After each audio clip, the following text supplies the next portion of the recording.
Monsieur le Président, Mesdames les députés, Messieurs les députés, Monsieur le député Gosselin, non, je ne crois pas que le gouvernement ait pour ambition de bâillonner nos représentants.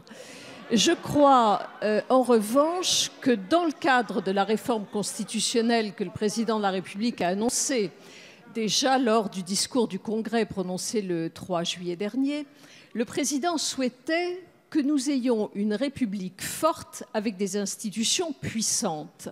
Et je crois que pour obtenir cette République forte, il faut évidemment en revenir, Monsieur le député, et je suis certaine que vous ne pourrez qu'être d'accord avec moi, aux fondamentaux de la Ve République. Les fondamentaux de la Ve République, c'est évidemment le respect du Parlement, l'instauration d'un parlementarisme rationalisé, et ce sont surtout des institutions qui doivent être à la fois, je crois, plus représentatives, plus efficaces et plus responsables. J'insiste sur ces trois termes parce qu'elles me semblent très révélatrices de ce que nous devons construire ensemble.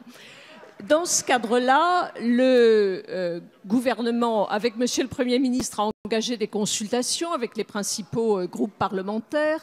Le président de l'Assemblée nationale, le président du Sénat ont engagé des travaux, des propositions sont sur la table. Parmi ces propositions, il y a, vous le souleviez, la question de l'amendement. Je ne suis pas sans savoir, comme vous, que l'amendement fait partie du droit d'initiative législative. Mais je crois, Monsieur le député Gosselin, qu'il faut cesser de confondre la forme, c'est-à-dire le nombre, et le fond, c'est-à-dire la qualité. Lorsque nous avons, sous la précédente législature, mis en place... Vous avez, messieurs les députés, adopté sous la précédente législature 60 000 amendements, alors même que vous aviez débattu. Merci.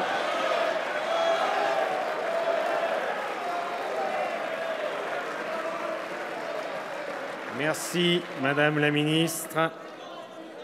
Je vois que la réforme institutionnelle passionne notre Parlement et c'est très bien. La parole est à Madame Mireille Robert. Merci, Monsieur le Président. Je peux pas. C'est bien, hein? Non, mais ça m'étonne pas, il fallait que ça m'arrive. Allons, mes chers collègues, nous poursuivons notre séance de questions. Heureusement que ça avant que je parle. Madame Robert, vous avez la parole. Elle est là, merci. Merci, Monsieur le Président. Ma question s'adresse à Madame Frédérique Vidal, ministre de l'Enseignement supérieur, de la Recherche et de l'Innovation. Les futurs bacheliers ont jusqu'au 31 mars pour finaliser leurs vœux dans le dispositif Parcoursup. Dans ce contexte particulièrement important pour leur avenir, les élèves en situation de handicap sont en proie au questionnement. Des associations sont inquiètes sur la possible suppression du traitement spécifique qui était réservé à ces lycéens.